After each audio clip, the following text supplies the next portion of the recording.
This Civic Media podcast is sponsored by UW Organ and Tissue Donation. Organ donations are desperately needed, and now is the right time to become an organ donor. Talk to your family. Get the dot. Save lives. Go to heroicdeed.com.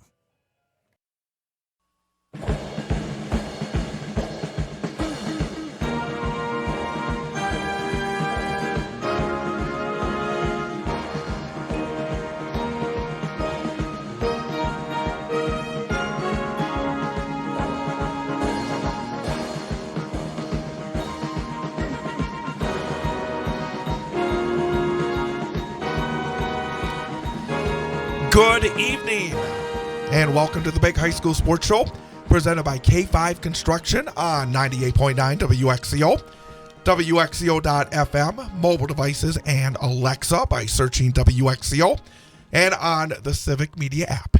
I am Chad Holmes, welcoming back Jeff Gress, former Newman Catholic High School head boys basketball coach. And with my voice the way it is today, you're going to be the star tonight.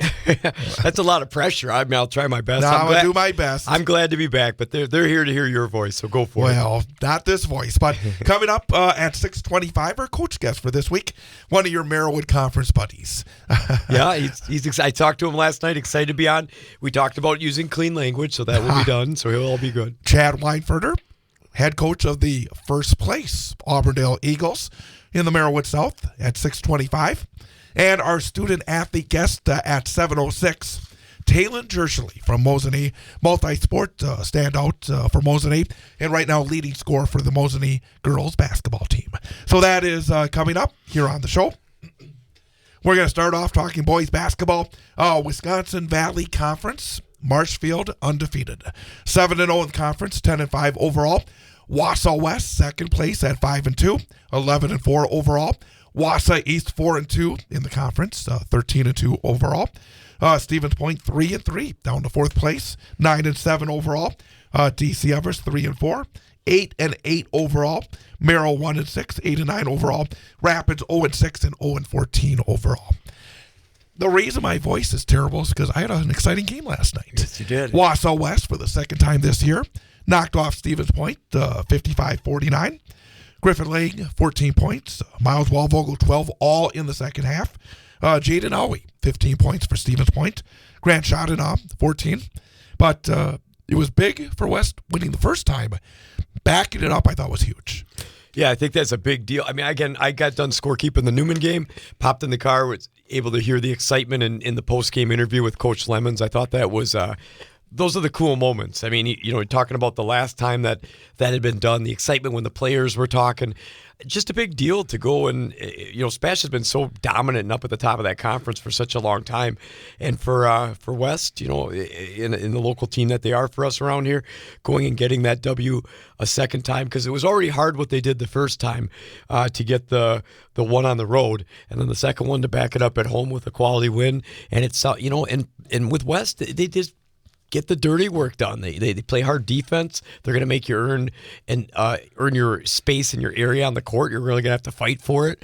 And when they start knocking down shots, which it sounds like they do, and they get some step up in that offensive output, that's, I think, been some of the biggest differences. Some of these teams they're knocking off that are suspected to be the top of the conference, they're getting that offensive output and doing a nice job at 11-4 and 5-2 overall, sitting in second in the conference. In the past week, they were 2-0. They won at Merrill last Friday.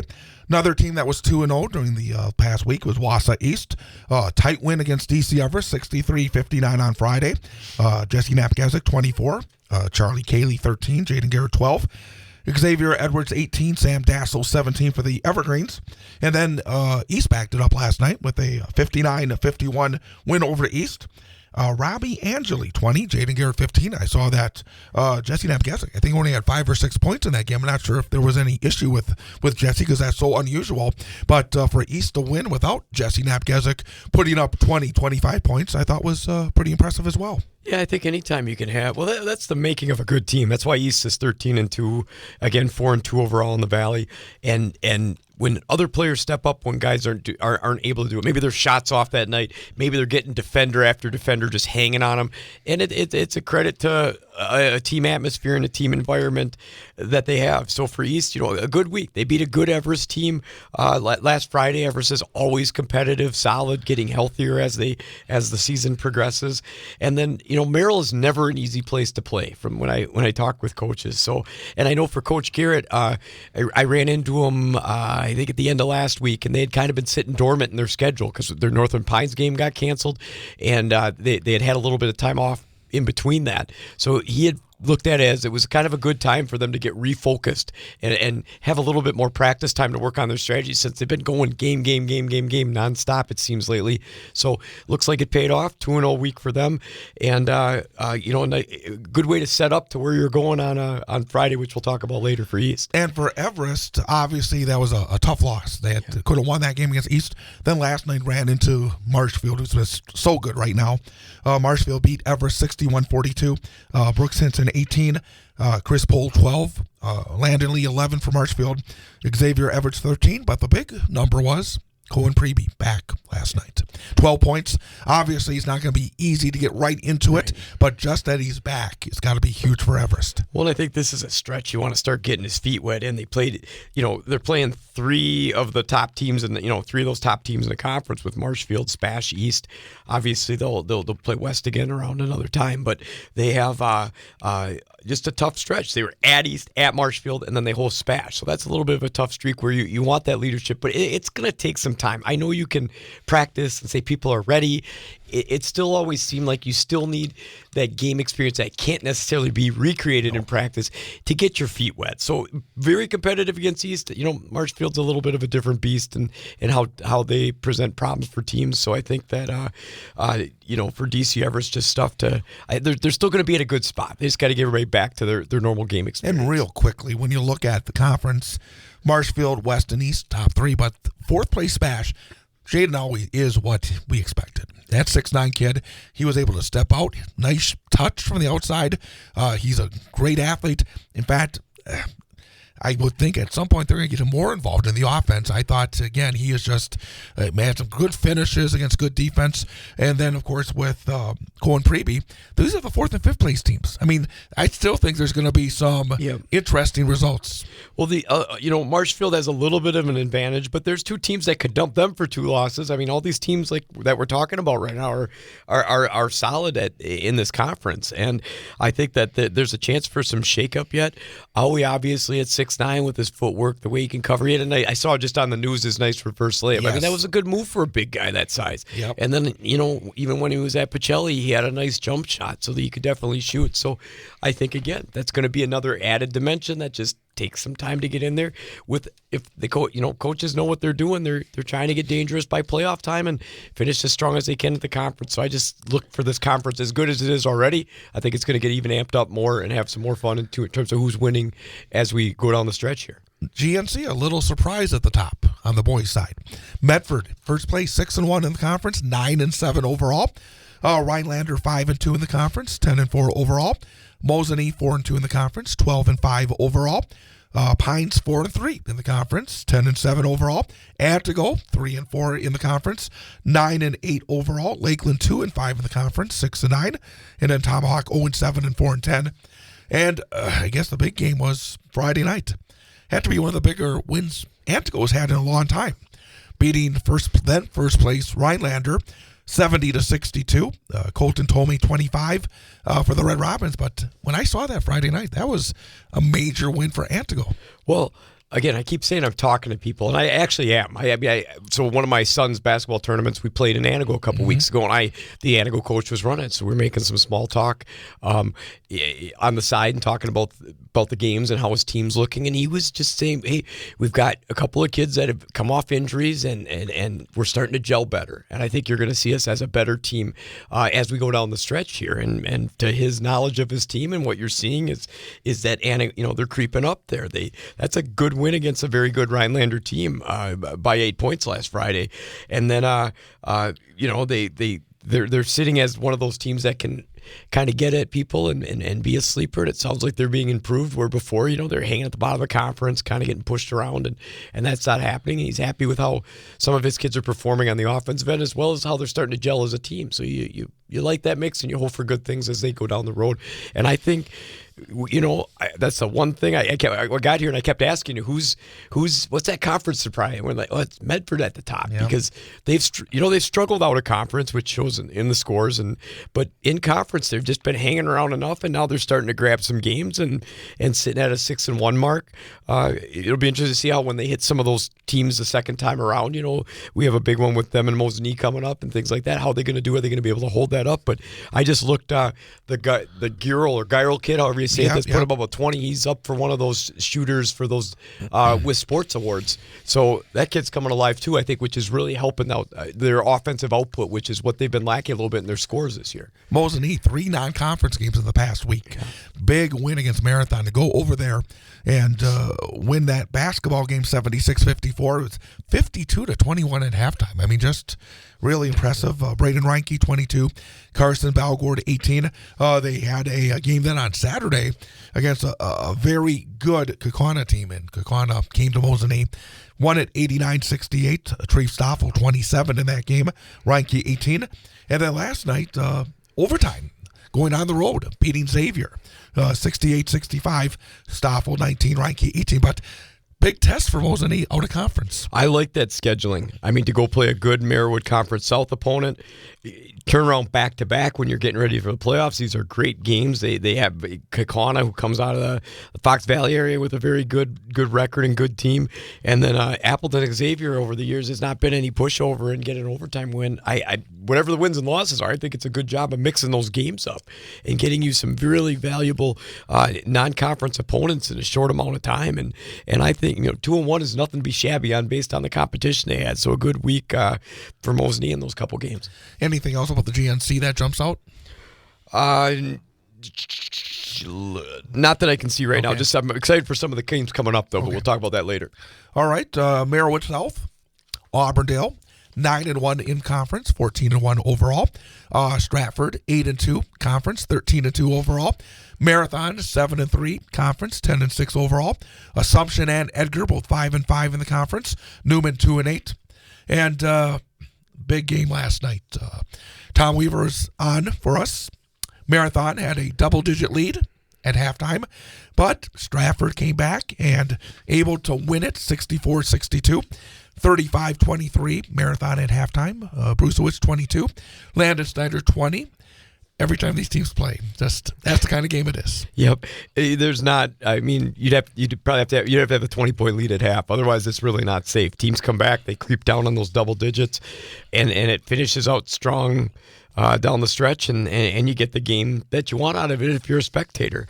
For Stratford, just more of that consistency. They find a way to win. It must have not been, if they're down, putting 23 in the basket for the first half. Probably not a good, real strong offensive output, but they're sitting at 13-2 overall and 8-2 in the conference. Setting a mark where last Thursday they beat Phillips in their Marywood crossover game, and to go and do that, again, these teams, they want to steal the home ones. So that's at Marathon. That's a good win over there to go get that one. Well, they need it because a Marathon won at Stratford earlier. Yeah, yep. So good game for them to get the split, and for Marathon again, they're 10-6, they're 7-3 overall. They're still hanging in the midst of things. All these teams, Auburndale, Stratford, Marathon, it's all just a matter of a game. So it's tight, and more stuff can come if you slip up in the crossover game or if somebody beats somebody. There's still a couple games left over, so I think you can see some more jockeying for position. If Auburndale, Auburndale's in a good spot, I think, but there could be some more jockeying with some of these tight games. You saw Auburndale 50-36 last night over Newman. Blake Robb 25 for Auburndale. Quincy Fender 15 for Newman. Anything jump out? Yeah, Auburndale doing what they've done throughout the history of Auburndale basketball. They just wait for you to make the mistake and capitalize off it. So whether they're breaking you down in your defensive routine, whether they're conjuring up something in an offensive movement, it's usually based on the kids on their team are really taught well by Coach Weinfurter, the patience and the discipline to wait to see for that opening, to make it a quality shot, to find a good spot to take advantage of somebody else's offensive miscue with your good defensive positioning. And I just really thought that I would have a hard time because people want to play fast paced. People want to get up on the floor.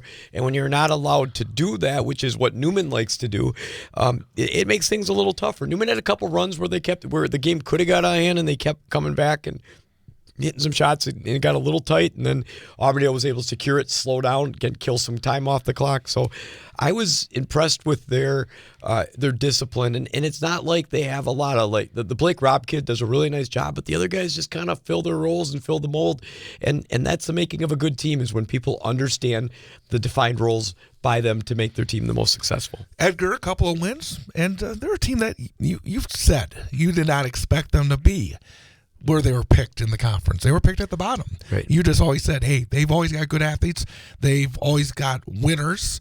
And, they're now 5-5, 7-8 overall. I don't think you're surprised that they've been able to pick it up. Yeah, I think they obviously they matched and last night, 20-point win over Assumption. Yeah, and before that, nice win. Abbey is fast-paced and athletic. I've seen them play. So they got them 77-51, which is a good W versus a team like that wants to fill it up and plays very heavy and fast on the offensive end.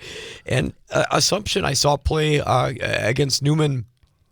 When Newman went over to Wisconsin Rapids, and they have athletes and they have kids that can put in the basket, and they've given some of these teams some very good games. And so for Edgar to go over there and get that 20-point win, to stay at home and get that 20-point win is a good week for Edgar on their games. And again, they're never out of the game. They have the athleticism. They have that winning attitude that's just engulfed in them from their football seasons, and Coach Paul's doing a good job with his kids, and you see it showing up in the last couple games they've won. Merriwood North, Rib Lake 8-2, 10-5 overall. Phillips 6-4, 8-5. Prentice 5-5, 8-5. Abbotsford and Athens 2-8 in the conference. Shawamigan 1-9. The crossovers went all to the south. Yeah, I guess that jumps out right away.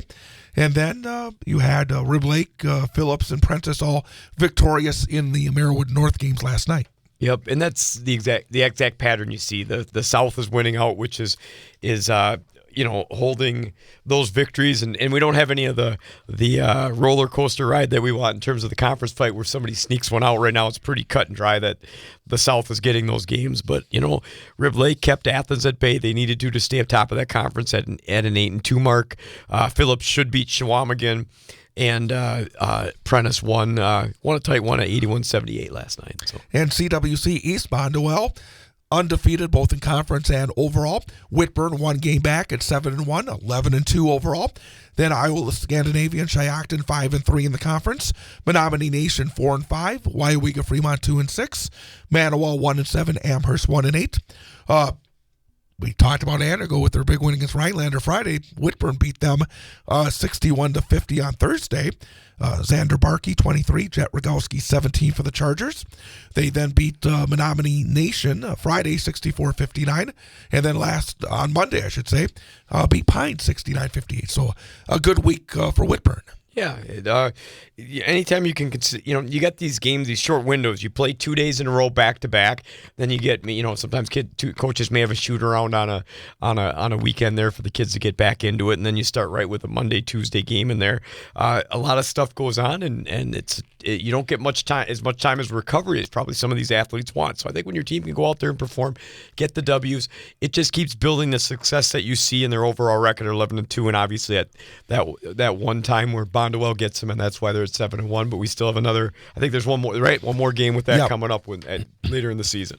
And then CWC North, Tigerton 13-1 overall, 5-0 in the conference. Northland is 6-6 overall, 4-1 in the conference in second place. White Lake also 6-6, 3-2 in the conference. Boulder 2-2 in conference, 4-9. Gresham 1-4, 5-10. Marion winless in conference, 1-13 overall. Northland in conference beat Gresham 81-62. Lost the non-conference game to Almond 82-55 Monday. And I think for Northland, it's like we talked about earlier. Tigerton won that conference last year. It's going to come out with Tigerton and Northern Lutheran, and they're those games right there. And Tigerton already beat Northern Lutheran once, so Northern's got to get them to share that conference title. And you see again what we talk about so often, that they're going to be able to beat the bottom half of that conference. And when they step out a little bit, it gets a little tougher, like when they play the Almonds and some of those conferences that have a little bit bigger enrollment. Coming up next, we'll talk to our coach guest for this week, Auburndale head boys basketball coach Chad Weinfurter. That's coming up in a minute here on 98.9 WXCO. A game without a crowd is just a scrimmage. A performance without an audience is just a rehearsal. Without your presence, high school sports and the performing arts aren't possible. Ensure that these essential extracurricular activities continue to enrich the lives of students in Wisconsin. Purchase a ticket to your local high school's game or performance. This message presented by the WIAA and the Wisconsin Athletic Directors Association. Are you an enthusiastic sports fan? Want to have fun and get in on the action? Heck, yes. That'd be awesome. Have great attention to detail? Want to stay active? Definitely. Want to give back to the student athletes in your community? Obviously, yes. Then you'd make an excellent high school sports official. We need more officials in Wisconsin, because with no high school officials, there are no high school sports. Sign up today at highschoolofficials.com.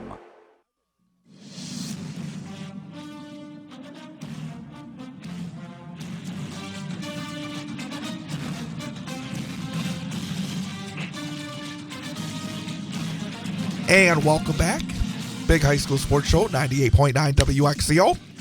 With Jeff Gress, I'm Chad Holmes. And again, Gress has to take over because my voice is terrible tonight. But to help us out, talk about Auburndale boys basketball. First place in the Merriwood South, joined by Coach Chad Weinfurter. Coach, first of all, thank you for coming on the program.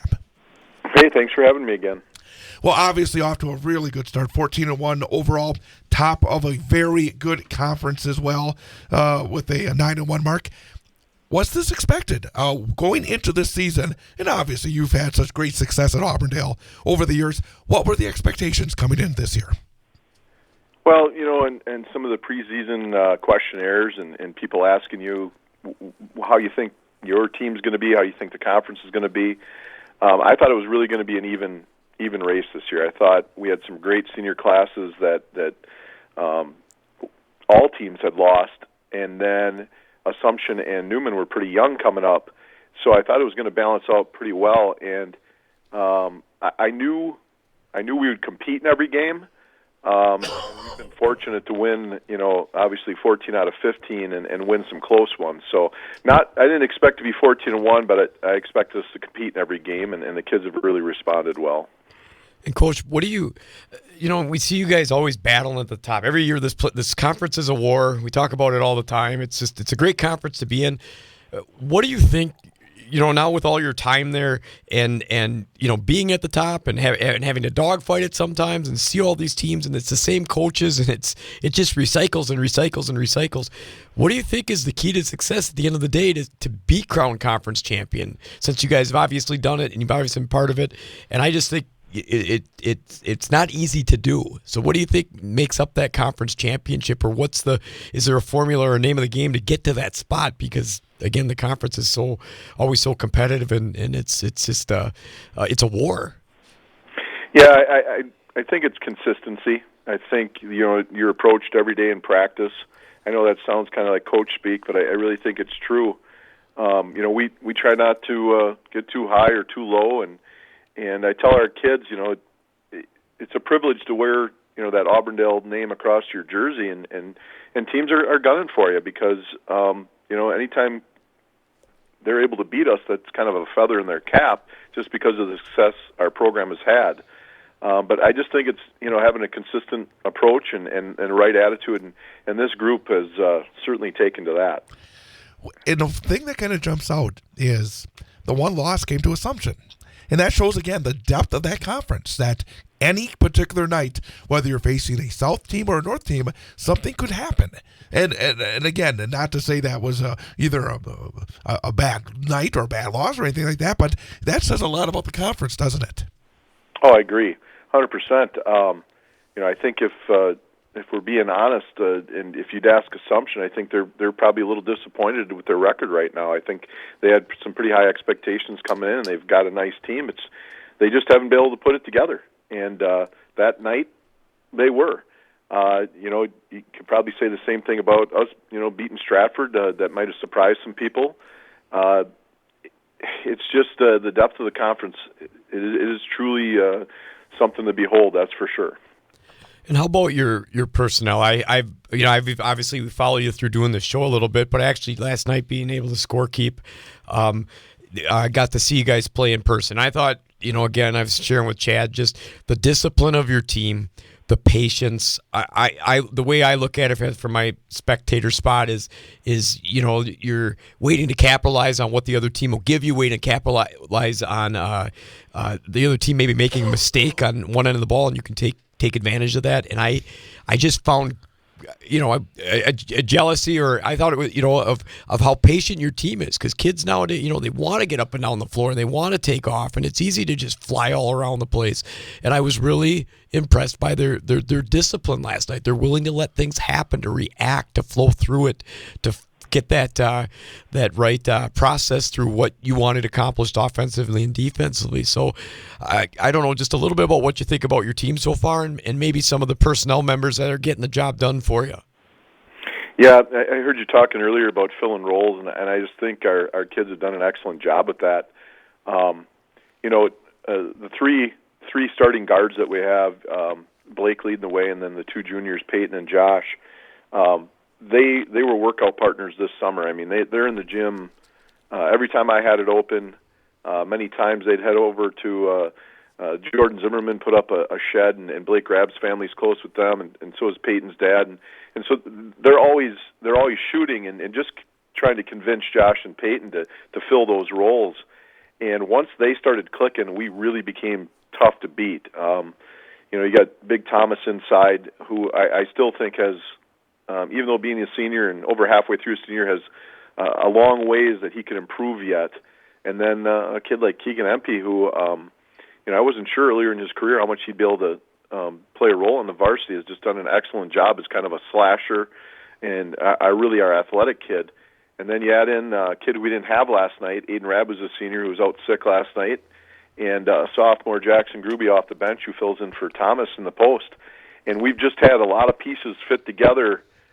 And they're really coachable kids. Thomas Always' dad was on a state championship team in 1993. Jackson Gruby's dad was on a state championship team in 2000. Peyton's dad played on the 2000 state championship team as well. We've got guys who their families have experienced it. We've got a lot of legacy players, and I think that really matters to them. And we do have to clarify, because it's for our listener, Peyton is your nephew and not your son, correct? He's my nephew's son. Gotcha. But, yeah. He's family. He's not direct blood that way, though. No, unfortunately for him, sometimes he gets treated like my son. So, Just he clear. gets the brunt of some stuff, but he can take it. So cool. Again, we're talking to Chad Weinfurter, Auburndale boys basketball coach, here on 98.9 WXCO. You said it a couple of times, basically talking about the tradition that Auburndale has. You just mentioned, again, the connections with this group with previous successful teams. You mentioned earlier about the pride of wearing that on the front of your jersey. What does that mean to you? What is it that you and your coaches and maybe the whole school community and the community itself tries to pass forward when it comes to the success that Auburndale's had? There's a lot of pride with that, with us and our coaching staff, because our coaching staff are all from Auburndale too. They all either played under Coach Anderson or myself, and so we take a lot of pride in that. And then, we make sure we don't pressure the kids with that tradition, but we want them to be aware of it and be an extra motivator. And for me, I'm really in a unique situation. I played under Coach Anderson. We were on the first state tournament team back in 1991. and then I was able to coach with him, and we were able to go to state tournament, win a state title in 2000 when I was on his staff, and then I was able to take over for him, and it's been a really neat journey for me, and something that I take a lot of pride in, and just try to pass along that to the kids, because I think it's really, when they graduate high school, I think it really hits them that they were really part of something special that's been around a long time. How long have you been head coach? This is year 17, believe it or not. How have you changed? I started coaching back when Coach Grass was the head coach. That's a long time ago. That is long. How have you changed as a head coach over those years? Well, I was just thinking about that before you guys called. What changes? I think I'm better at organizing practice and using that time a little more effectively than I was when I was younger. I think I'm quicker to adjust to things. I'm not so stubborn that that we've always done it this way, so it should work. I think that's one of my strengths is I'm able to really be flexible in what we can do and make changes, and I think our kids appreciate that. And just like I was talking with Coach Schmidt before we played them at Stratford, and we were talking about how much we watch film and things like that, and I told him, and he was a little surprised. I said, I don't watch as much film as I used to, because I told him if I can't figure out what you're doing after watching one or two games, then I probably shouldn't be doing this anymore. So just all those things, I think I've become very, very efficient in what we do. And I thought it was cool, too, just going back to the tradition that you shared, because I think at the end of the day, that's that prideful moment, what the boys get out of coming through a school system or any student athlete and coming to be part of a team is a big deal. And I saw Coach Anderson walk in, and he came to the game over at Newman, and I just think that speaks volume for what that small school community atmosphere for sports can mean. And I don't know if you want to add to that, or if you have anything, but I just want to point that out. He comes to the game after all this time he spent on the sidelines. That Auburndale, is a big deal that way. Well, he's a fan now, and he's not afraid to tell us what we're doing wrong. He still expresses his opinion, which I value highly. Last night, I think maybe he was keeping an eye on the officials. He likes to do that once in a while, too, now that he's a fan up in the stands. But, he's a big part of it. I make sure the kids know who he is, and they really appreciate when he's at games, too. And of course, he'll give them some comments and things like that. And they're really good at, just taking that in. And they always have a big smile when he talks to them. Coach, so you've had a lot of great victories this year in the conference, sitting at 9-1. Stratford Marathoner lingering right back there at 8-2 and 7-3, and a lot of there's always, like you said, there's a target on your back once you're up at the top of there. People are gunning for that because they know how, I guess, for lack of a better term, valuable that conference championship is. Going forward, and you talked about consistency, what does your team need to continue to do to hold that top spot, keep these teams at bay, and finish out as the conference champs once the end of the season rolls around here? Well, this time of the year we always talk about everybody's got a scouting report on you now. At the beginning of the year, you might not know some of the personnel or some of the changes that teams have made, but by this time in the year, the film's out there. They've all played you once, at least through the South, and now it's about like you said, being consistent, but making those adjustments and just being a little more precise with all those details. Because like the games we had with Marathon and Stratford a couple weeks ago. That came down to a very, very small margin of victory for us in both games, and we were lucky to pull those out. So we could easily find ourselves on the other end of that, but we're just hoping that we can be a little more detailed, a little more consistent, and continue to win those close games. Is the gap between first and the bottom of the conference a lot tighter this year? Because even just last night against Newman, who's right now at the bottom of your conference, you played twice against them, and neither one of those were what you call blowouts in any way. It feels like the conference itself, maybe so many great seniors were lost from, say, Marathon and Stratford and yourself last year, but it feels like the rest of the conference is tightened up. Would that be fair to say?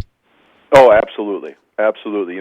Marathon was a dominant team last year, and then 2 years ago, of course, you had the fantastic Newman team along with Marathon, and then, we had a solid team, and Stratford was solid, and Edgar, and then Newman was young, and Assumption was young, and they were coming up and taking beatings, and now there's a lot of strong junior classes out there.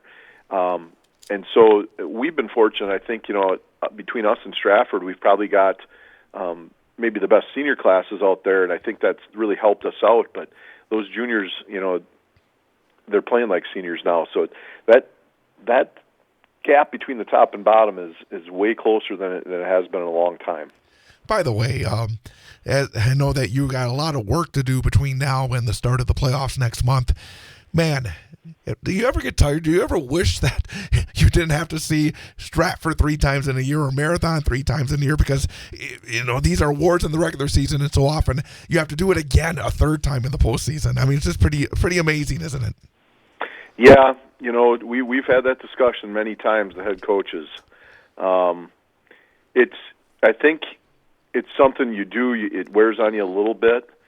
But I think at this point in my career, it is, the old saying, it is what it is, and you just got to deal with it. But you also know that if you come through that and you get to your sectional semifinal or your sectional final, that you aren't going to play anybody better than who you played in your conference. So that gives you a little bit of confidence that way. But it is sometimes it'd be nice to take the road less traveled, but that doesn't seem to be the way the WIA is organizing things. So. And I was going to go off that same thing right before Chad said it.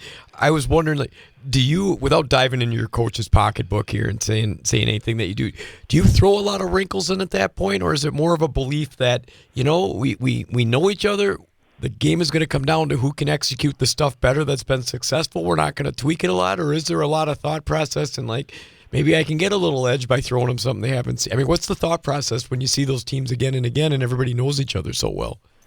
Yeah, I think it depends. I think it depends on your personnel and their personnel.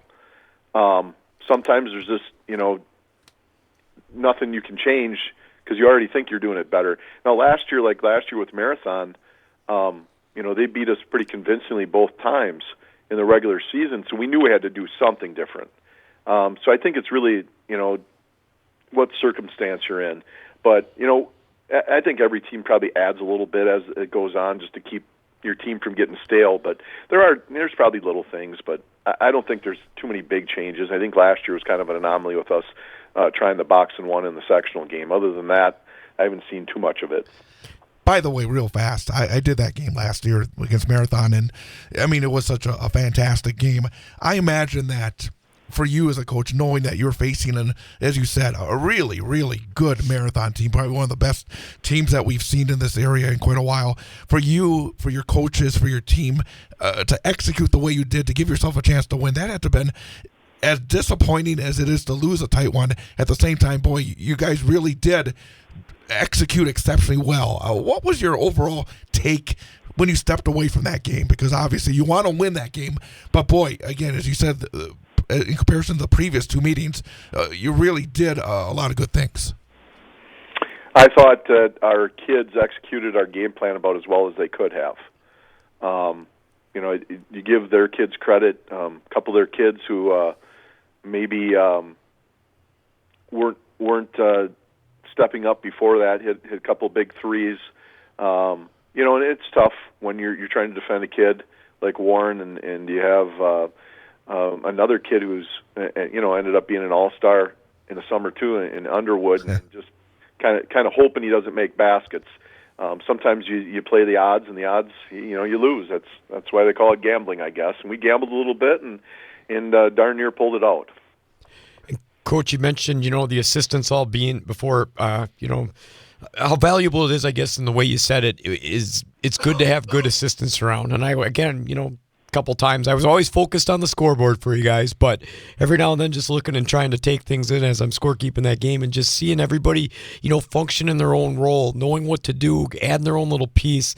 I just think good assistants are so valuable, and sometimes it's hard to find those guys because people just can't put that time in their daily lives or their schedule. So I could see you got a lot of great assistants, and it's great that they're in-house is really cool. Getting back to the family aspect, though, your son's there. How neat is that to have your son around to be part of that coaching staff?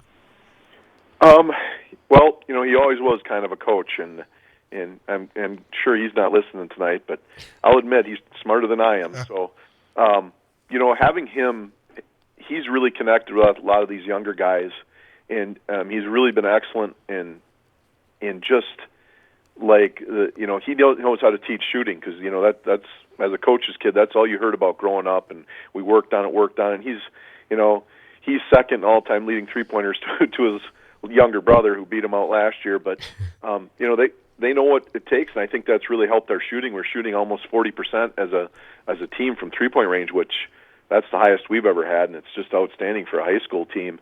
But the family aspect, it was really neat last year with Cade being a senior and Cooper helping out. But he fills another important role, a sounding board for me, who's not afraid to speak up. And they're all good. They all fill their roles extremely well. But he's one of those. He knows he can suggest something, and I may agree with it. I might shoot it down. It's just it's a comforting feeling, and I really feel at ease, especially the last couple of years with our staff, just because, like you said.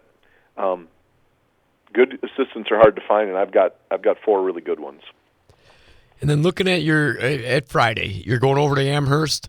Another team that you guys challenge yourselves in your non-conference game. You like to play out of the area. I think you guys play them every year, correct or no?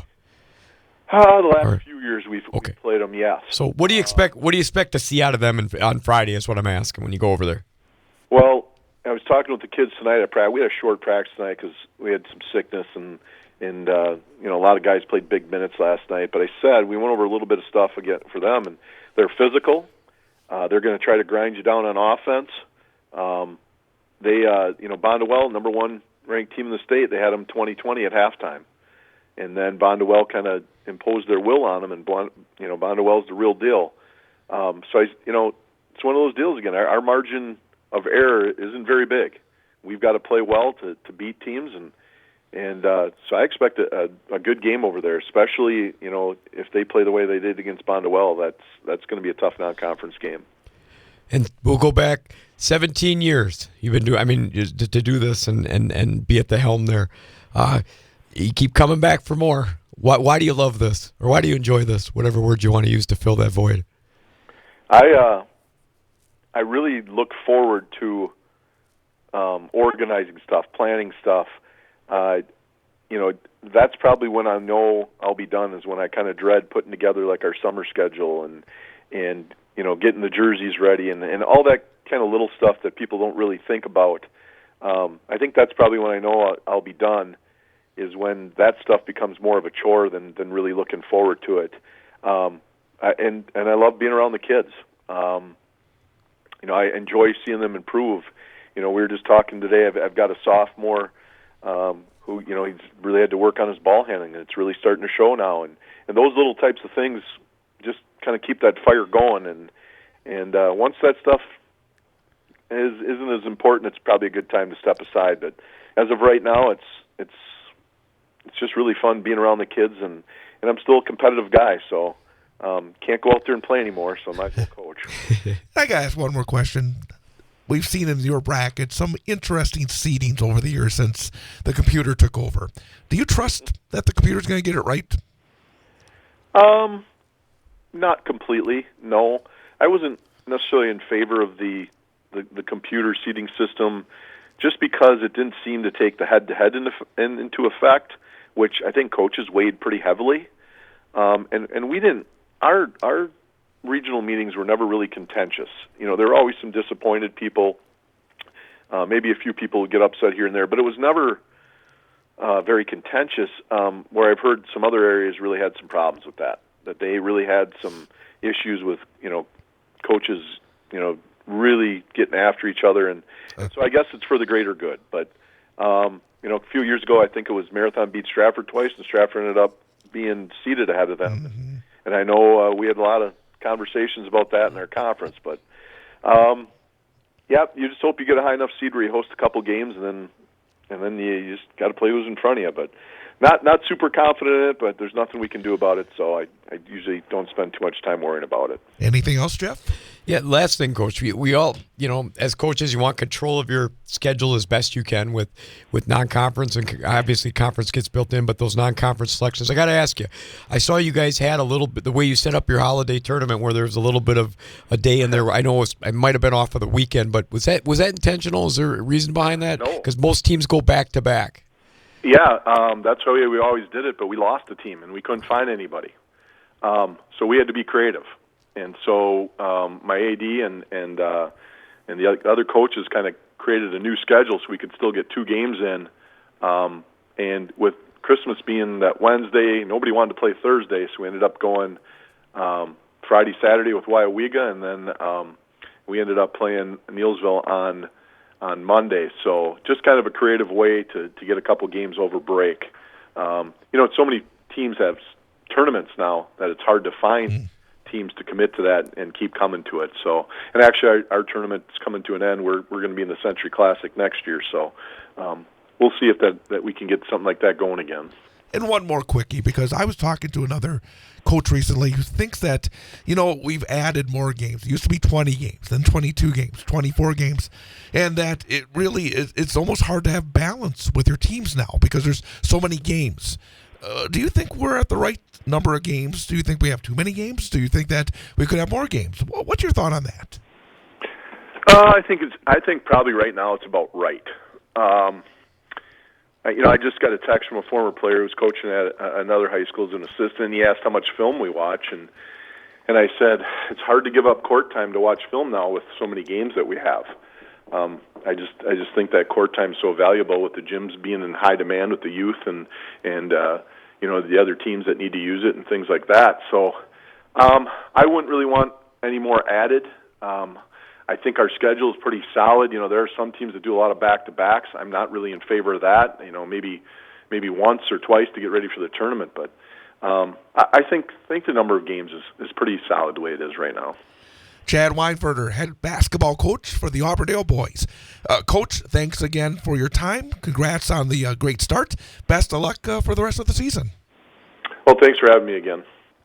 We're going to take a quick time out and come right back here on 98.9 WXCO.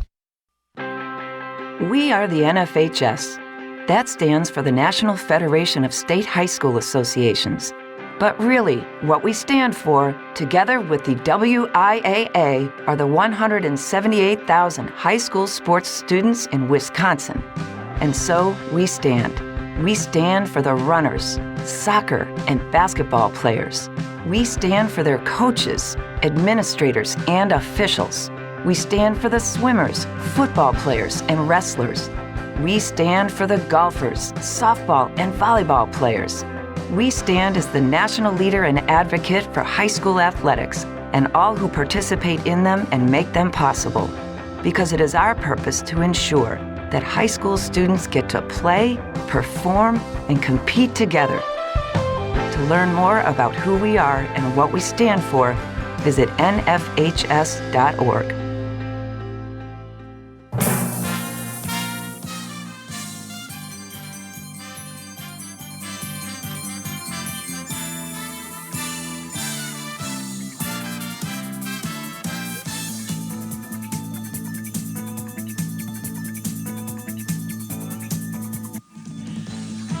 Big High School Sports Show, 98.9 WXCO. Thanks to Chad Weinfurter joining us. And we'll have Talon Jershely from Mosinee as our student-athlete guest coming up at 7:06. But are you surprised Auburndale's top of that conference right now?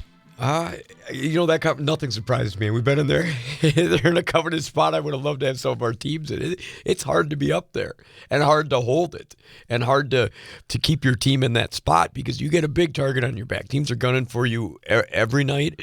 And so I'm not surprised.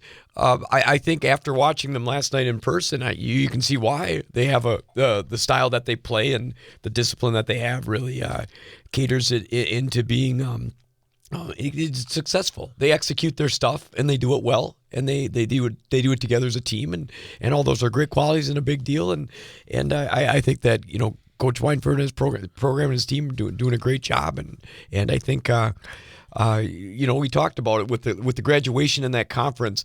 What's the shakeup going to be? And he mentioned it. There's some stronger senior classes on the Stratford Auburndale side, so that sometimes can play out. That's those kids' time, and they only have so much left. Where your younger classes always don't have that moment of desperation because they're not going to lose out to graduation. And also about that conference, 17 years. I mean, it's hard to believe, 17 years. Yeah. I mean, remember Coach Anderson, and you have Kurt Schmidt at Stratford. You have Adam Jacobson at Marathon. I mean, that's one of the keys for that conference, isn't it? The coaching. Yeah.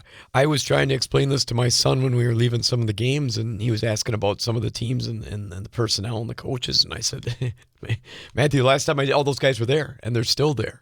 And that's just neat to see, because we talk about more of lifetime coaches holding true to their school, not jumping around or leaving early. And it's nice to see that longevity, because I think that still gives an element of authenticity and specialness to the bad word there, but the what makes this game special. It's still there, and there's prideful moments in that.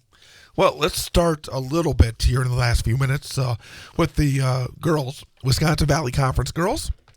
Battle at the top, Stevens Point and Marshfield Spash, 7-0 in conference. Marshfield 7-1. West 4-4. Rapids 3-4, along with DCE. Merrill 1-6, and Wausau East 0-6. You have Marshfield, who's struggled in non-conference. Now they're over 500 finally. They were pretty down under 500, but they beat Rapids Friday and Everest last night. Stevens Point beat Wausau West last night. Obviously, those are the two teams right now. Right, you could tell by the records and see what they have as their overall marks in those conferences, and the consistency they're getting in the wins. With they're constantly winning in their conference. So at a 7-1 and 7-0 mark for those two teams is why they're playing solid. And I think you're exactly right on Marshfield. They've started just kind of creeping back in it. They're evening that record out, showing that they can on those given nights just keep consistently getting that W, which is what it is about in your own conference. And that middle part of the conference is interesting too, with West, Rapids, and Everest. They've all proven they can beat each other, and I'm kind of curious to see ultimately who ends up at the top in that second battle in the middle. Right. I think that's also something to strive for in the numbers game you're looking at. I think some of that's going to hinge on who's got who next. There is a Rapids and West matchup coming up, so there's going to be a little separation in that. It depends on if they got the heavy hitters, because I know like West will have Spash, so that can always West lost the Spash this recently, but they'll have a couple of each others where they're playing that middle. Yeah, of the Friday, West and Rapids. So, GNC, Lakeland still undefeated. Mosinee second at 5-2. Rhinelander 5-3.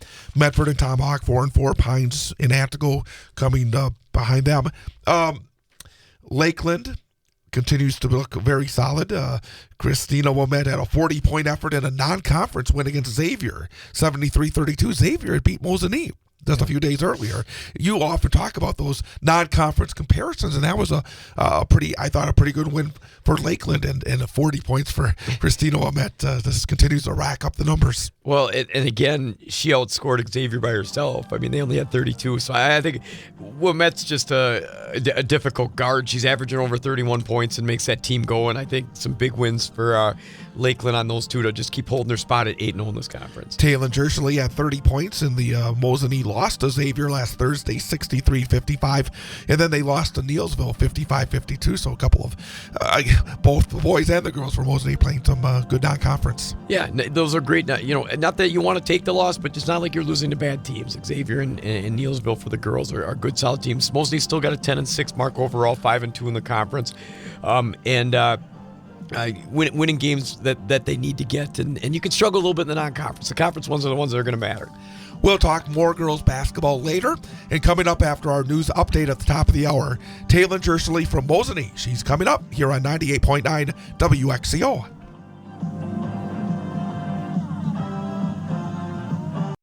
You're listening to Civic Media. Stay up to date on the latest news and information for your local community and Wisconsin by signing up for our free email newsletter. Visit civicmedia.us/email to get started.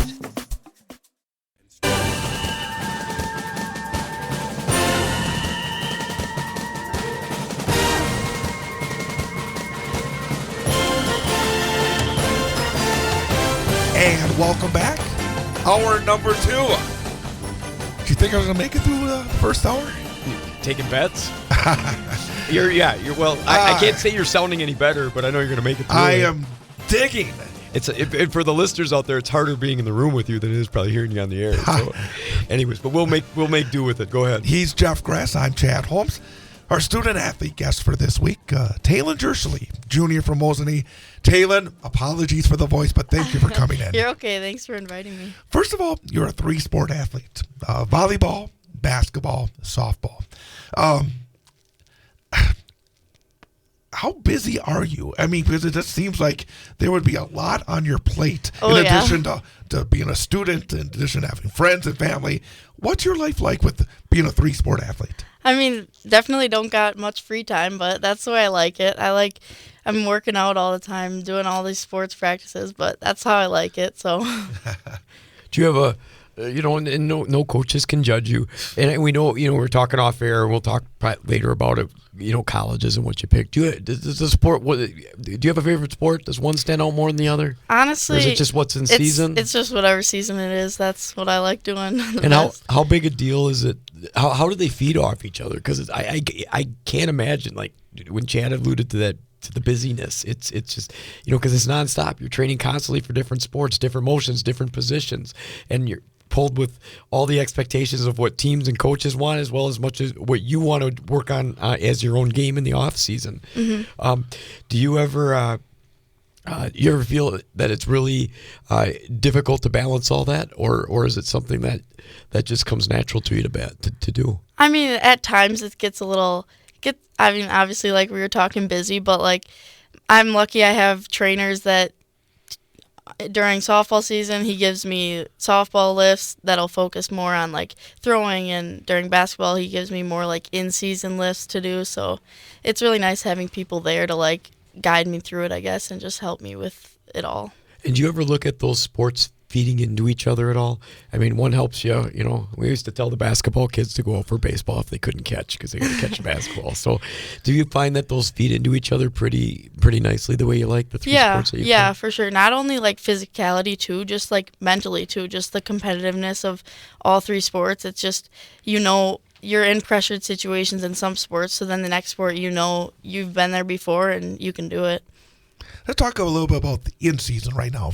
We'll talk about your other sports as well. But right now, basketball, and every time I look up, you're putting up great numbers for Mosinee. You gave some good battle against Lakeland. Yeah. Have not quite got over that hump. Had a 30-point effort I saw against Xavier just last week. How would you rate, number one, your basketball season and your team's season up to this point, with obviously a lot still to come? Yeah, I mean, I think we started off the season really good, beating Shawano. We started off really good, and then we hit a little hump where we weren't on our best playing streaks, but we were starting to overcome it. We're just getting so many close games where they could really go either way, and we just got to get over that hump to just start beating these teams instead of losing by 3, by 2, and just... We're getting there. Well, I imagine that is part of experience because, again, as I said before, your sister, not senior, still growing, probably in learning as you continue. Is it just a matter of experience, or is there something else that you're looking at that would be able to get you over the hump?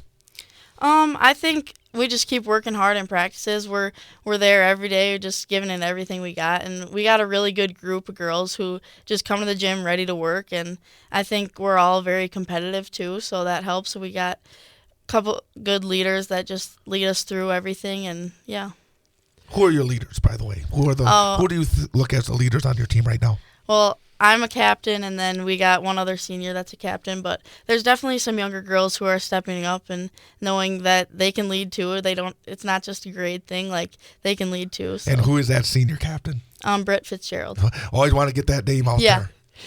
And, I think it's, I don't know, sometimes looking back on it, how when I went to school, did these captains take it serious enough, or were they truly leaders? I mean, I think that's a big thing to be selected by your team to take that role on, and you can have quiet leaders as much as you can have impactful verbal leaders. For you yourself, how important is that role, and what do you try to do to emphasize that to your teammates, that whether it's your on-court leadership or side conversations you have or what you want to bring to practice? I guess how important is that role to you? I mean, it's super cool when people look to me for things. I mean, I try to do my best, lead by example, and hold myself to the same standards I'm holding my whole team to. So they all seem to like listen and everything pretty well. So Do you carry that into every other sport too? Is Yeah. that a goal here? Is you try to be the leader as much as you can? Mhm.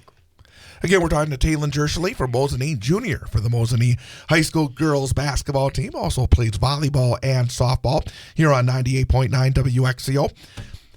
You are averaging about a little under 18 points per game so far this season. Well, how would you describe your game? What is the strength of your game?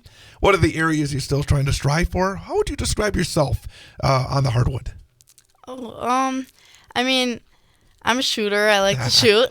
Nothing wrong with that. No. He was a shooter too. Yeah.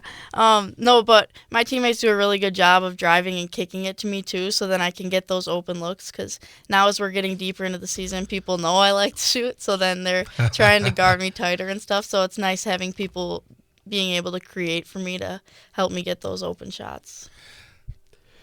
How with just the makeup of the conference a little bit, you got some teams hanging at the top. Do you have a favorite opponent that you like to play now that you've done this for a lot? Because correct me if I'm wrong, you've been playing since you're a freshman, Mhm. right? Yeah. So you've seen some of these teams, seen some of these girls, and Yeah. it's old habit by now as a junior.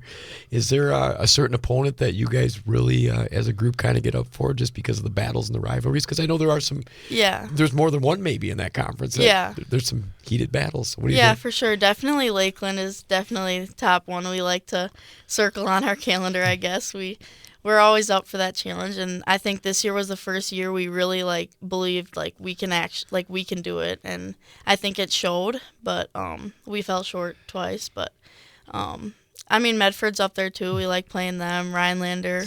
A lot Yeah. of the top teams. Yeah. And we were talking off air a little bit about playing Lakeland, and you might get them a third time in the playoffs. With analyzing your team a little bit, you've seen them 2 times on the go around. What does your team have to do in that third game to knock them off? Because on their end too, it's hard to beat a team 3 times. Also, it's not an easy thing. So what do you think you guys would have to do to knock them off if you got them in a head-to-head matchup in the playoffs down the road? Yeah, I think offensively, our shots, not to be say excuses or whatever, but I don't think we've played our best offensively when we've played them. So, I mean, part of that is their defense. They play really good defense too. So, obviously, it's not just we had a bad game. But I think we'll get our shots start to fall. And our defense, I think if we keep our defense the same, our defense is good against them. So. One of the interesting aspects of those 2 games, and they were both 3-point games, you held them under 50 both times. And I mean, you look at Christina Ouimette's numbers. I mean, she sometimes gets close to that amount on her own. Yeah. What's been the key for you to keep a very experienced, talented team under 50 points twice? Yeah, we just really focused on practices. We really focused on the defensive side of it. We knew she's gonna get her baskets. That's how she is. She's so tall. Yeah, we knew that, so we can't get down after she scores. She's gonna make 30-foot threes. That's how it goes. But we just gotta bounce right back, and we just gotta help hold her to her. I guess I don't even know how to say it, but keep her in check. Yeah. I mean, sure. Don't let her explode. Yeah, yeah. We'll talk more basketball. Let's talk some softball, because that's, I think, for lack of a better term, that's the one that you're gonna move on and play at the next level. Your team made it to the state tournament a year ago. What was it like to play at state? It was awesome. It was really cool, especially with the group of girls we had too. That made it even more special. We all were there to compete. We knew what we were there for. It was a really awesome experience. What position do you play for folks who haven't seen you? I'm a shortstop. Yep. Your offensive numbers were terrific as well a year ago. When did you start? I imagine a lot of folks here in central Wisconsin know the name and the baseball aspect of it. Could you, for those folks who aren't familiar with your family, can you talk about the family connections to some pretty significant jobs in the baseball world? Yeah. I mean, my grandpa was third base coach of the Kansas City Royals. So when they went to the World Series, and then when they won the World Series, we were actually at those games. So that was cool. It just, from a young age, when you're there, it just makes you want to play too. So that was, and then now my uncle is the third base coach for the Chicago White Sox. So. was going to say, don't see too many White Sox jerseys, Yeah. but it's good to be on the bottom floor when they rise up, right? Yeah. Well, and along those lines, we've had Keegan on the show, and he talked a little bit about his sports adventure and what he enjoyed about high school sports. For you, having your family involved, I think it's neat to have an older sibling go through some things. You get to tag along, you get to absorb it, you get to see the mistakes they make or the good things they do, and you can learn from it. And so I think it's a big deal to have that family dynamic. How important has that been to you? Maybe all the extra higher level sports thing you've seen, as well as seeing the journey of some of your family members and now getting to live it out on your own. How important of an influence has that been, or hasn't it? Yeah, for sure it has been. I mean, not only watching him, but like my brother's helped me so much with everything, and he obviously, like you said, he was through it all. So when I was like questioning something or anything, like he knew because he's been there, and so it's awesome to have him there to just help guide me. When I was going to follow that up, because I love the family dynamics that can pop up in sports, whether coaches have their kids playing or siblings are on the same team. I think it's cool. Your younger sister's a freshman, right? Do you ever pay it forward, take her under your wing, or maybe you have that other relationship where you're always yelling at each other, but we'll get along on the court. We're going to take care of business. How's it been having your sister around? Oh, it's awesome. I love it. We work so hard together. Off season, we're in the gym shooting, we're lifting together, we're playing catch together, we're doing everything together. So, I mean, that just helps us on the court, on the field too, just like with knowing each other, and it just helps so much. And we trust each other because we know how hard we work, and we're always going to be there for each other. So to show your level of success on the softball diamond, you've already made a decision on where you're going to continue your academic and your softball careers. Where's that going to be? I'm going to Northwestern University. Big Ten Conference, wonderful academic institution as well. Why Northwestern? Honestly, I went there on my visit, and it was awesome. Just the people, the coaches. It just felt like such a family, and I don't know. Their campus, I just loved it. But it was more about the people. Like it was just, you went there, and I just knew. Like I knew that's where I wanted to go. So. And I know you're only a junior, so a lot of time to think about it, can be undecided. Do you have any classes that you take right now, or insight to when you start your major, what you want to do already, or is that still well down the road, undecided because it's pretty far yet? Yeah. I don't really know what I want to do yet. Do you have a favorite high school class that you enjoy right now? I like math, but. Well, of course, between your scoring and your batting average and your fielding percentage, you got to be good at math, right? Again, we're talking to Taylor Jershely from Mosinee here on 98.9 WXCO. Let's step away because obviously you are so busy with athletics. When you do have a little bit of free time, what do you like to do? I just like to hang out with family. We go to my grandma and grandpa's cottage sometimes in the summer, and basically everything with family. I hang out with friends a couple times, but I just like to hang out with my family.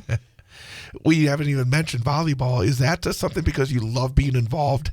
Because obviously we've seen you on the softball diamond, outstanding. We've seen you on the basketball court, outstanding.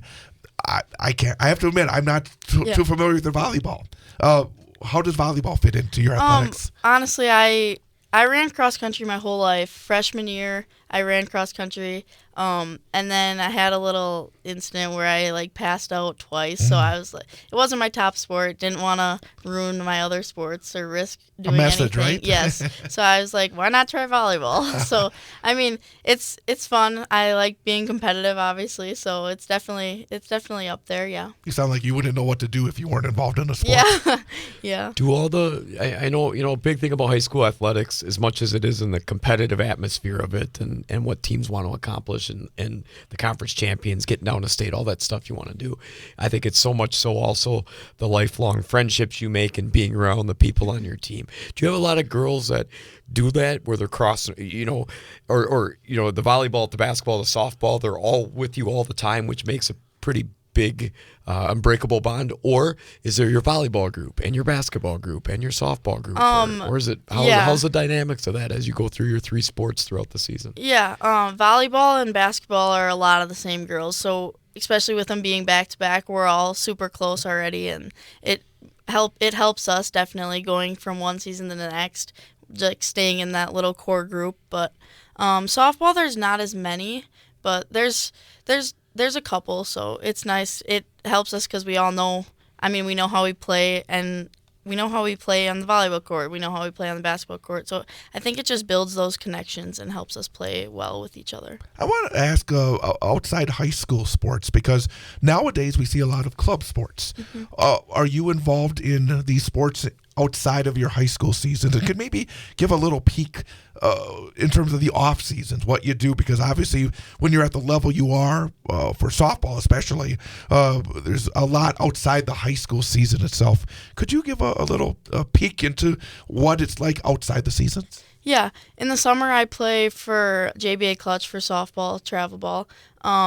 And then I did play some AAU. It's hard to balance them because it's like we play softball almost every weekend. So it's like, and then basketball, I would just go the weekends I could. But, I mean, this summer, knowing I wanted to get recruited for softball, I made softball like my priority for weekends and stuff. But And I know there's a lot of travel involved. Where are some of the places you've been able to travel to for some of these summer tournaments? Yeah, we went to Colorado this past year. We go to Illinois, Indiana, just those places. Get around. Yeah. And going back to your choice of Northwestern as a softball program and an academic institution, are they good when they're recruiting you at, like, are you gonna, obviously you must love shortstop and that's the position you play, and are you gonna get to continue in that spot? Do you have to tweet? Do you have to come in at another spot and get back to that spot, or do you know where you would stand at all, or is there It honestly just depends. Yeah, it just depends on who they have at the time. But yeah, I went in. I got recruited as an infielder. So okay. And do you look ahead? I know you check it out and you get a vibe when you do your college. You get a vibe for it, but you check records. Do you look at how they've done over there? Yeah. So how is Northwestern softball? I don't have any idea. Yeah, they've so I guess that's why I'm asking. been. They're 3-time Big Ten champs. Okay. So that's impressive. Yeah. It's amazing. That's sort of. I love watching softball. I love when it's happening because I'm able to broadcast, and I like watching like when the College World Series comes around. It's amazing how good those girls are. Yeah. How do you look at your game? What do you have to do between now and when you go to campus at Northwestern to be ready? Because, boy, I mean, again, when anybody watches the College World Series, sees the incredible level. What are you looking at in terms of improving your game to be ready to go when you get to Northwestern? Yeah, I mean, I think as I just keep getting stronger, keep getting quicker, just focus on those things. And I think all the other skill work, I mean, I'm going to be working on my swing, working on my hands, working on everything. So I think just knowing like I'm going to be working on all that stuff helps prepare me for that. And I guess looking forward to the end of the basketball season here, which will come up quicker than anybody wants. It just happens. But what do you, in looking at like just how your team stands right now, what's something that, hey, we're doing a solid job at this, I really like this, this is good about our team, kind of makes us dangerous, and then is there something else that you guys have to improve on to get as deep as you want to go in the short time that's left? So I guess one thing that you think is really strong with this team right now, and one thing you want to improve on yet in the short time till the end of the season. Yeah, I think we're headed towards a good spot for us right now. We're starting to play. We're playing these better teams, but we're starting to play better as a whole. I think at the beginning we had a really good run, and then we fell apart, I think, a little bit. But I think we started to play not like selfish, but not just as a team as good as we can. But I think we're definitely playing as a team a lot better now, and I think we're on the rise to beat some of these good teams. So. And you got Medford on Friday. Mm-hmm. Okay, what are you going to see out of them, and what style of play are they going to play against you, from what you remember? Well, just from past years, I know they're always better the second time we play them. They're always, I don't know if they're more prepared, I don't know, but they're always better the second time. So we can't go in thinking, oh, we beat them already. Like, we treat every competitor like we're gonna lose. Like, we just got to be top notch, I guess. But yeah, I don't know. They kind of switched up from a man to a zone, so I guess we'll see. And you got to go over there. Is there a place in the conference you don't like to play at all? Like, it's just, I remember when I played or when I coached, it's like, this is, student crowd's going to be on us for the first mistake we made. This is so loud, you can't vote. Or half the lights are off. Yeah, or something goofy, or you hate the locker room, whatever it might be. Is there a place that, I'm just asking, I guess it's Medford, but is there a place that you not crazy about playing, or you guys don't think about that anymore? I don't really think about Just that. go play the game. Not really. Fair enough. For me at least. I don't know. Anything else? No, I mean, you can go to the... Well, to me, obviously you got a lot of time left in your high school career. We usually ask this to seniors, but we're going to ask it to you because you have a sibling who you're playing with, a freshman. Because we usually ask for somebody who is a freshman in your program, whether it's softball or basketball, based on what you've learned over the last couple of years, because you've obviously had an opportunity to play at the varsity level as a freshman. What piece of advice do you give somebody like your sister as a freshman as they start their journey through varsity athletics? Yeah. I mean, I guess just sacrificing some things that some people don't want to sacrifice. Like, we know what we want to get, the level we want to get to. So I think just giving it everything you got and knowing that you're going to get rewarded in the end, and living just with no regrets. Like, you don't want to regret once you're done. So just playing with no regrets. Fantastic. And I do have one more. Go for it. One of the things we always stress too, Chad and I talk about, is just how important high school athletics is, just the whole picture of it. So for you, you're very busy, you're involved in 3 sports. It gives you a great broad perspective, I think, on the important. Why are high school athletics important to you, or why is your time being on these high school teams a big deal? I've talked about competitiveness a lot, but I think competitiveness, just like in life, that's just a good trait to have. Like, when something doesn't go your way, how are you going to respond? Are you going to sit there and pout, or are you going to step up and figure it out? So I think that's one big thing. Life lessons, right? Mm-hmm. Yeah, absolutely. for sure. Taylor Jershely, again, congrats on all the success you've had. Thank you. And I'm guessing we may get you back next year. I Perfect. hope. Sounds good. But best of luck the rest of the winter. Best of luck in the spring as well. Thank you. We're going to take a time out and come right back here on 98.9 WXCO. Finalists are announced for the WBCA Mr. Basketball Award, plus other hoops notes. I'm Travis Wilson, and this is a WisSports.net Minute brought to you by Just a Game Fieldhouse in Wisconsin Dells. More high school sports news after this. You may have heard of Just a Game Fieldhouse in Wisconsin Dells, one of the country's premier destinations for youth sports and events, but did you know that Just a Game does so much more? Just a Game also delivers end-to-end apparel, equipment, and event solutions with their state-of-the-art screen printing and embroidery facility that can help with branding for your team and business items, including uniforms, apparel, and more. Just a Game also offers digital services that include a cashless digital platform and event live streaming. Just a Game has also added a second brand new facility in Reedsburg. Find more information at justagame.com.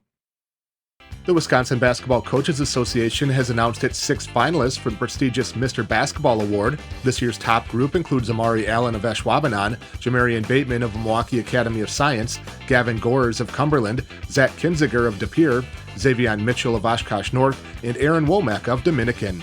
The winner of the Mr. Basketball Award will be announced at the state tournament, and the finalists for the Ms. Basketball Award will be released later this week. Going back to last week, there were some big performances around the state. In a rematch of last year's Division II state title game, Wisconsin Lutheran downed Pewaukee 71-53 in a boys hoops game Thursday night.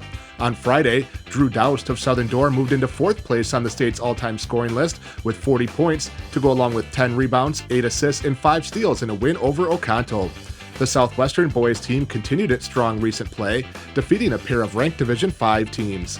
First, it was a 67-58 win over 9th-ranked Abundant Life at Fiserv Forum on Thursday, before another impressive non-conference showing on Saturday with a game at 2nd-ranked and previously undefeated North Crawford.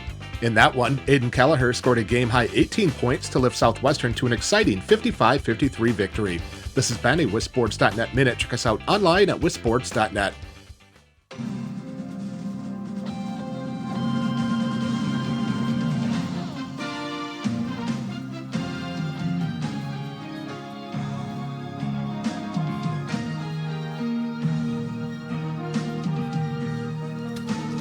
And welcome back.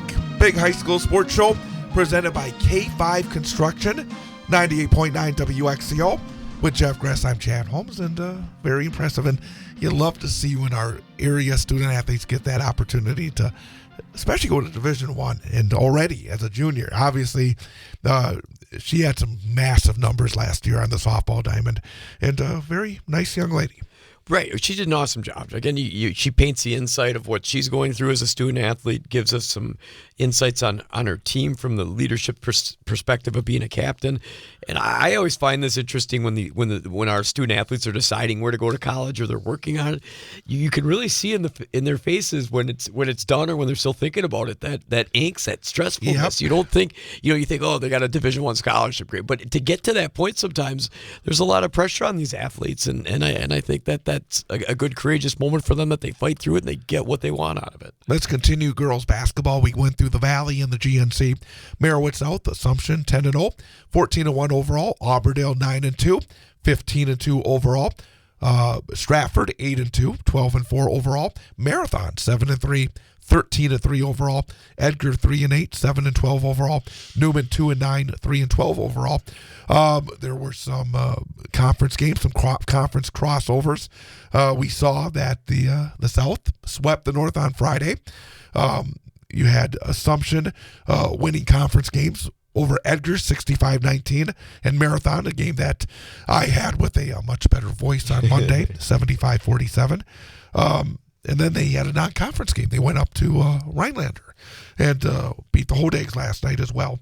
So Assumption, great experience, great talent, and pretty much where we expected them to be. Yeah, I mean, they're doing in the conference what you've seen them do all year long, is taking ownership, holding on to that first place spot. They've got a 14-1 overall mark, but I thought that was impressive. I mean, we've seen Rhinelander a little bit what they can do in the GNC, and they got Clark as a scorer, and for Assumption, a smaller school, to go win by 30 against Rhinelander, I think that's a fairly significant win for them last night, Tuesday. So they're doing what they can do, and they're going to continue to control this conference. I believe they're going to be conference champions when all said and done. And again, but the conference is really good when you have 14-1, 15-2, 12-4, 13-3, and obviously, I think Marathon's turnaround this year has been very impressive. I think Coach Schneider's done a terrific job. Stratford has been right there. Auburndale's right there. Again, it's going to be very interesting when these teams get to the playoffs, because, again, like the boys, a lot of them get together in that same bracket. Yeah. Well, and you look, what was it? There, a lot of quick games. Take Marathon. They're 13-3, 7-3 overall. They had the non-conference win against Athens on Friday, lost to Assumption, which everybody else does in that conference, and then they turned around and beat Nakusa over at Nakusa on Tuesday. That's a quick stretch of a lot of games, and for those high school teams to continue to evolve and make the adjustments and play that amount of basketball in a short amount of time and get a bulk of W's out of that, that's what you want to see. Stratford continuing. They beat Phillips, won in a non-conference game. That's a good win. Yep. Yeah, that was one I saw right away, because Phillips is top of the North, and not an easy team to win against. And then you had they got the non-conference win against Adams Friendship. So again, they're holding true at 12-4 overall. And Auburndale continues to hang around. They beat Newman Catholic Thursday.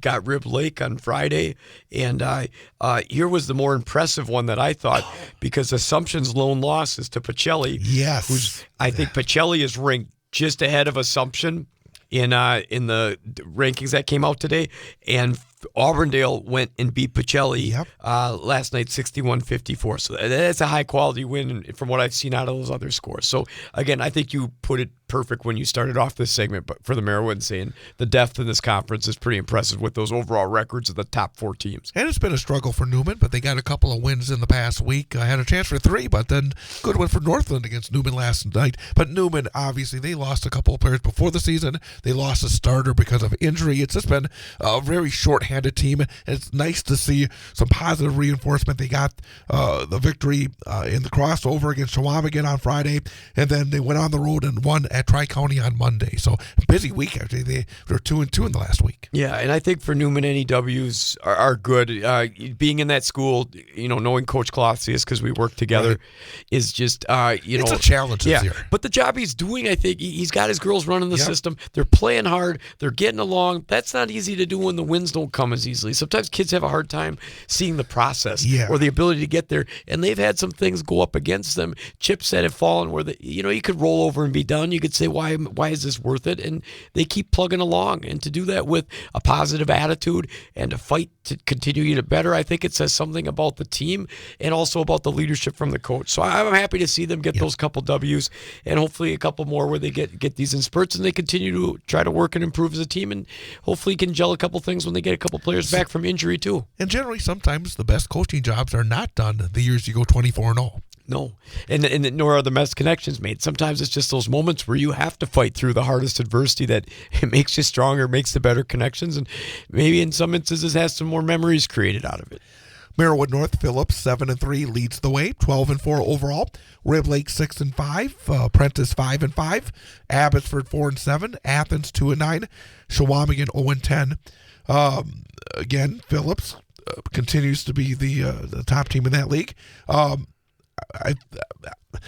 Rib Lake is still there. They had a nice win against Athens Monday night. Also, that last night, Abbotsford beating Prentice was a little surprising to me. That's, again, I'd like to see once in a while those surprises. Right. And that was a surprise. Yeah, good for Abbotsford. Because Abby's Abby's sitting in the bottom. They're 4-11 overall, yeah, but they beat Prentice, who has a winning record. Right. I thought that was the one that kind of jumped out to me. And I think those are good wins along the way. Stuff teams can build off of. Stuff can try to help you get more ready for the playoffs, to maybe build some confidence out, because teams can change their course a little bit based on how well they're doing or what they can pick up as the season goes on. So good for Abby for that win. But in the driver's seat in that conference, definitely Phillips, even with the loss at Stratford, is still going to control that North, I think. I think that some teams are going to have a hard time beating them. I know Rib Lake is right there, but we'll see how they do. Phillips is on the top of that conference. They have some pretty good prolific scoring off that team. CWC East still undefeated as Whitburn. You've been gone a couple weeks here, and nothing's changed. Nothing's changed. They're 9-0 overall, 9-0 in the conference, 15-0 overall. Bonduel right there at 9-1 in the conference, 15-4. Then a dip. Wyowega is 5-5 in conference. Amherst 4-5. Menominee Nation 4-6. Iola and Shiocton 3-7. Manawa 2-8. Whitburn Thursday beat Menominee Nation 63-45. Salveson and Granquist every time. Rory Salveson 24. Malena Granquist 22.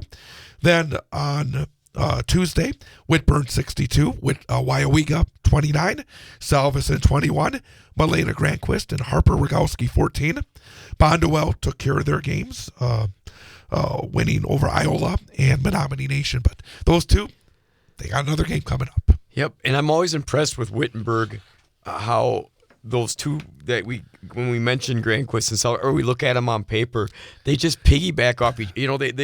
They offset each other in scoring average by 2, but then every now and then you see it's just got to be a tough guard. At that point when you see those numbers, so much so sometimes teams, you have to have one alpha dog out there, somebody that stands out a little more, and then you have your Jordan Pippen type thing. You know what I mean? Right. It works. And it's hard to sometimes trade those spots off. And these girls, a credit to their team, a credit to the coaching staff, and a credit to those young ladies, is they seem to really feed off that really well, where they're still getting the W's, they're unfinished, and somebody's outscoring somebody by 2. And I know it's not there's anything in the way of that, but I think it's impressive and it makes you dangerous. And I'm looking for, I know we always talk about the game, but we could say it now. They have Pacelli on Monday. Yes. And so I think that's going to be a fun one to watch to see what that score is. CWC North, Gresham 4-1, Marion Tigerton 3-2, Northland 1-2, Boulder 0-3, Northland 6-6 overall. Good week for Northland.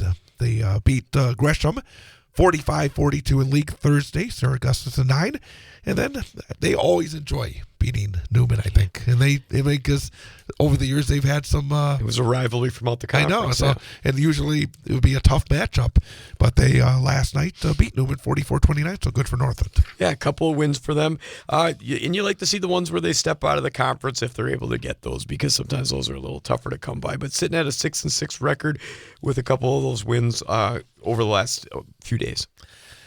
Need to touch on hockey, and I got to carry the load here. Yep, I will chime in if I think I know something. Wisconsin Valley Conference, Stevens Point still undefeated, 7-0, 19 15-0 overall. They, for the first time, nearly let one get away last night. They went to a team that's ranked in the top 5 in the state, Neenah, Hortonville, Menasha. Neenah took a 2-0 lead after one. Spash came back, led 3-2. Neenah scored in the final minute to force overtime, but then Spash won it 5-4 in OT. And that came, after Spash had beat the number 2 ranked team in the state Friday, 5-0 Brookfield. And they beat Wausau West, snapping the Warriors' win streak last Thursday, 7-1. So Stevens Point still doing it, 7-0. Everest 6-2 in the conference. West 5-2. Rapids 3-4. EMU 1-7. Marshfield 0-7. Stevens Point plays at DC Everest tomorrow night, so obviously a great opportunity for the Evergreens. Wausau West has a couple of non-conference games, significant because they're both sectional games. Tomorrow night at Eau Claire North, and then at New Richmond, who is ranked number 6 in the state, Saturday. So again, that's on the boys' side. Mosinee, second place in the Great Northern, 5-1, 11-8-1 overall, behind only Tomahawk. Tomahawk, number 1 in the state in Division 2, 7-0 in the conference, 15-3 overall. And the Great Northern Conference has their hockey tournament that gets underway next week. And on Thursday, in girls hockey, last night, I should say Tuesday, the Storm beat Wisconsin Valley Union 7-1. Storm now 17-3 overall at Metrolinx on Saturday. That's all I'm going to say. Well, I'm always impressed with the way some of these teams that are up in the top part of their conference, like Spash West for the boys' side, they challenge themselves and the rivalries and the teams that they're taking on and they're beating when they're ranked or they're coming close. That non-conference schedule is always impressive what I see out of those two teams, and for the Storm, they keep rolling and doing a good job in all their games. Let's look ahead. Let's start with the boys. When we look ahead, Wisconsin Valley Conference, as we've talked about, Marshfield has been consistent. 7-0, West 5-2, East 4-2, Spash 3-3, Everest 3-4, Merrill 1-6, Rapids 0-6. What are you looking forward to? I like the East Marshfield matchup. I think that when you're talking to your players and you get to go kind of take down the team that's top in your conference or try or make the attempt to, it's fun to do. You pump it up that you're going on their floor to do it. And East has the pieces to beat them. They have high octane scoring and obviously have a great record and have had a great season so far. Marshfield's just been that team that kind of sticks up there and tries to own that spot. I think you got a lot of good athletes on the floor that night. So I think that's going to be a fun one over there on Friday. The other one, I'm curious to see as Everest gets a little healthier with each step they take. They host Spash on Friday. And I'm not saying you go win that game, but I'm thinking the steps to keep staying competitive and staying close and getting everybody on the floor together. A win would go really well with the kind of the losses they've taken, but I still think good things could come out of that game, especially getting Prevey back and seeing how he continues to grow with his teammates and make that adjustment. And I also like that Everest is stepping on the conference, and on Tuesday, they're going to have Mosinee. I love these teams that battle across from that. And just quickly checking anything else. Those are probably the major ones that I see. Anything on your end that you're looking forward to? No, I think I agree with those games. That East Marshfield game, Marshfield came out in the first half of the first meeting and really took it to East. Can East come out stronger, put some pressure on Marshfield? I think important. And I think one other one I missed was next Tuesday, West welcomes in Rhinelander, and it's always kind of fun when you get the Family Feud going, and the both the lemons get to clash a little bit on the court. I gotta imagine that's a lot of fun for the two of them. Great Northern Conference, and I imagine that Medford-Mosinee game is the one that stands out right to begin with, because Medford surprisingly in first place, but Mosinee very talented, so Mosinee hosting Medford. Yep, and as any poster that needs to go up in the locker room is there's just a difference of one loss in that column. So and Medford's got to come in there, and Mosinee's going to be ready. It's not that Mosinee hasn't been challenged in the last couple games. They did beat a good Marathon team, lost to a good Kaukauna team, and beat a good Xavier team on the road. So I think those were all good things with coming in there. They're definitely getting scoring out of Reinke and Stoffel. So I think that's going to be a battle, and it has been the whole time. Every time Medford and Mosinee play each other, it becomes a war no matter kind of where they're standing. Now it just means a little vie for shake things up in the conference again. Only loss that Medford has in the conference came to Mosinee back on December 13th, 68-57. Other than that, they've been able to win, including a big road win at Rhinelander. Again, they've done the job, and it's been again, some of their non-conference games have been just so ugly. Right. You often wonder about that, but 60-37 on Alaska. Right, and you often wonder about that. At the end of the day, those non-conference games, they're good. There can be good things that come out of those wins if you win for seeding. But you jump back in your conference, and if you can own that and get that conference title, I think that goes a long way for teams too. And Pines and Rhinelander.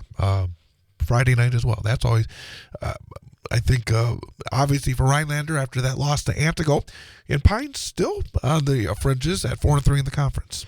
Yeah, I think for Rhinelander's not going to want to lose any pace in there, and but I think we're getting into part two. The one other thing that talking to some coaches, like even when I talked to Coach Weinfurter last night at the Newman game, there's a lot of stuff going around. Listen to your voice. There's a lot of stuff going around in terms of people's sickness, how they're feeling.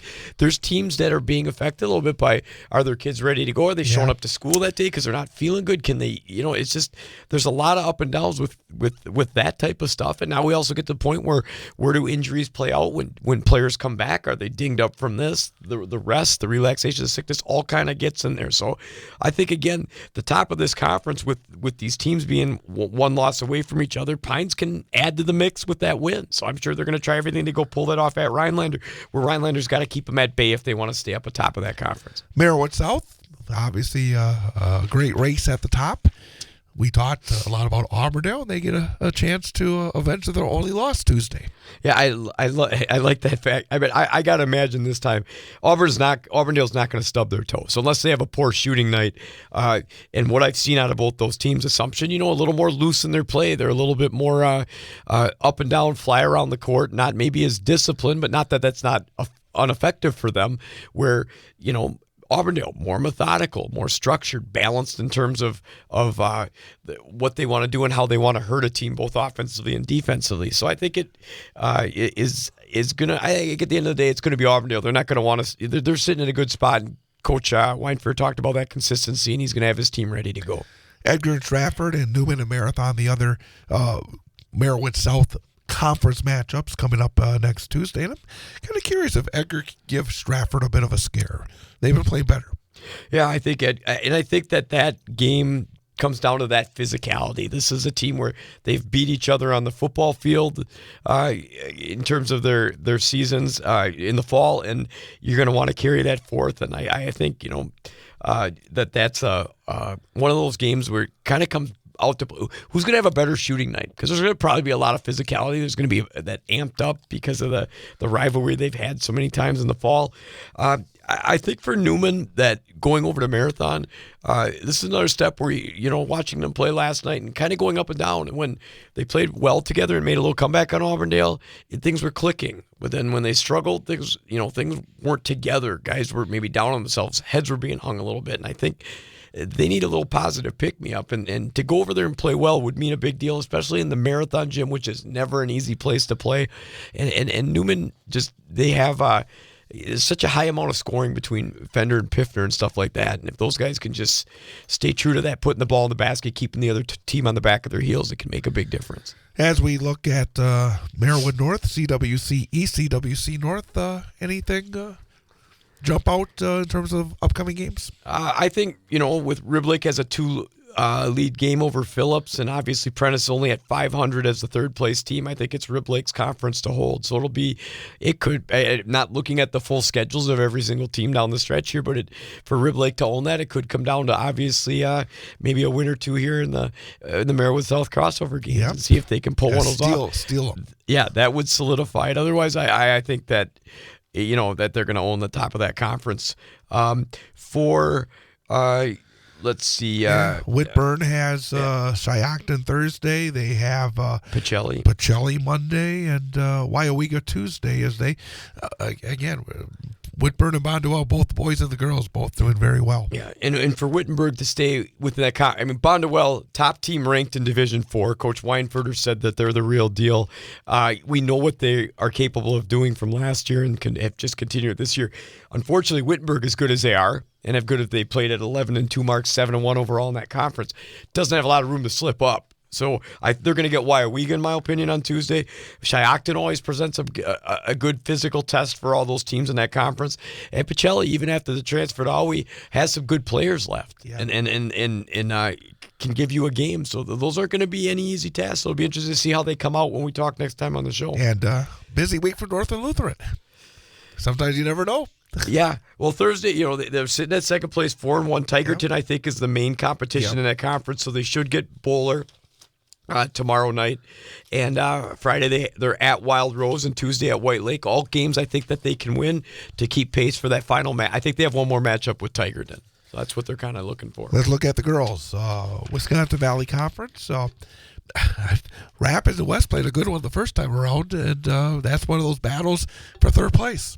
Yeah, and like you asked earlier on the show, it's interesting to see who will come out with West, Rapids, and DC Everest being 3, 4, and 5, or 3 and tied for 4 in that conference. I think 4 losses in conference for all, so they're basically even. Yes, and I think that's going to be a big deal for whoever pulls that out. I can see. I just think that West has the edge on that a little bit and should be able to get that, but we'll see after that game's played.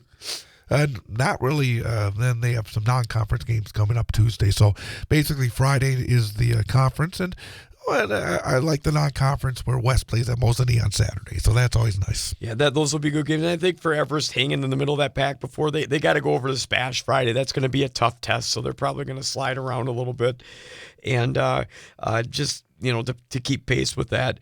I am interested to see on Tuesday when you talk about games, and there's that Spash at Rhinelander. I think that'll be an interesting matchup with. I think though Rhinelander's still missing Clark.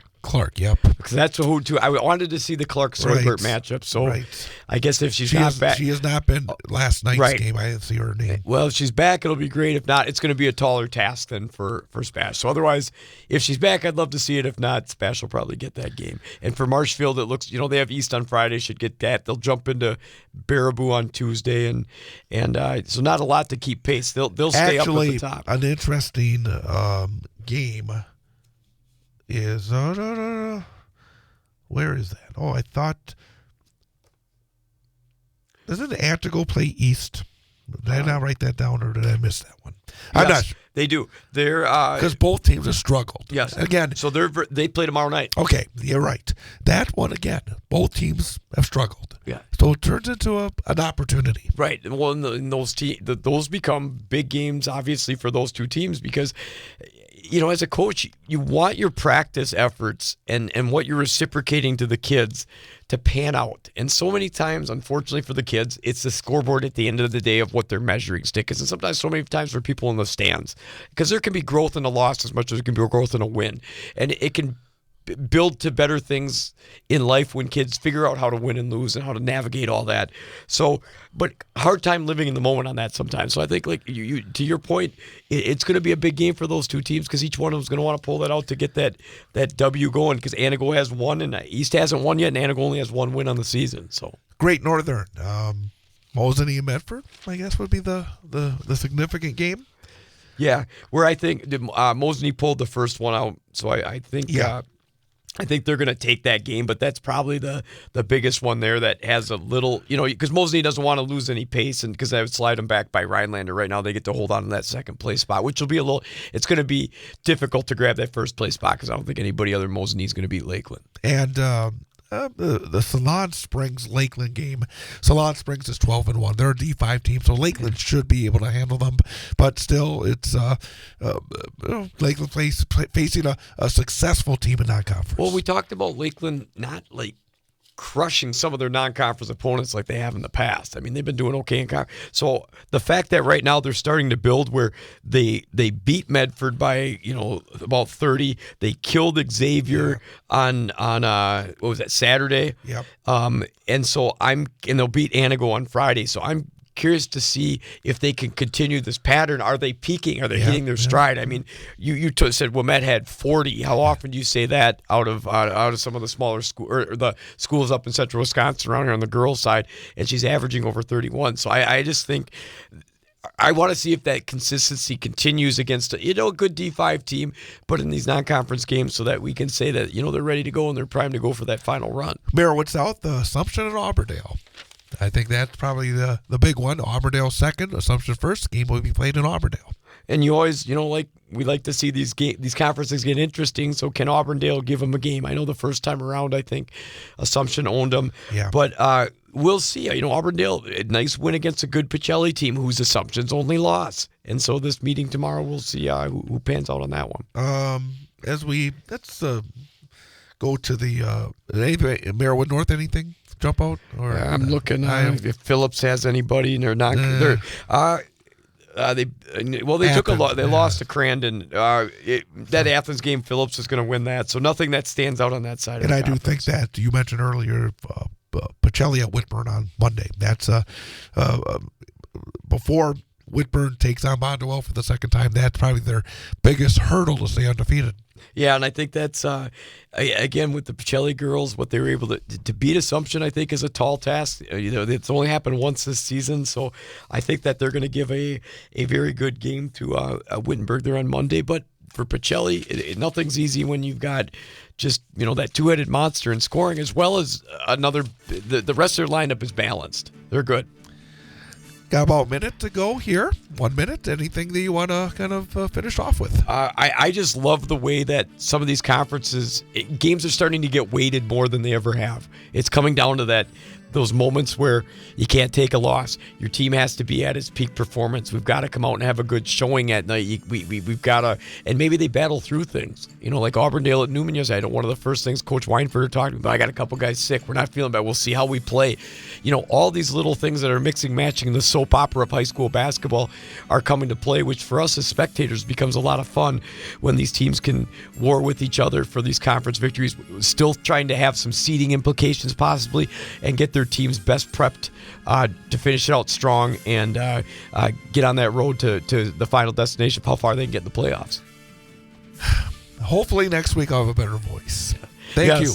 No, all good. Chad made it through, so we're all proud of him. Good job. Thanks again for having me. The national news cycle never stops, but it can be hard to find news about your local community. Civic Media is dedicated to providing quality local and state news coverage across Wisconsin. With the Civic Media app, you can get notifications about local stories that matter to you and your community. Find the free Civic Media app in your phone's app store and choose notifications from the menu to tell us what kind of news you want to hear about.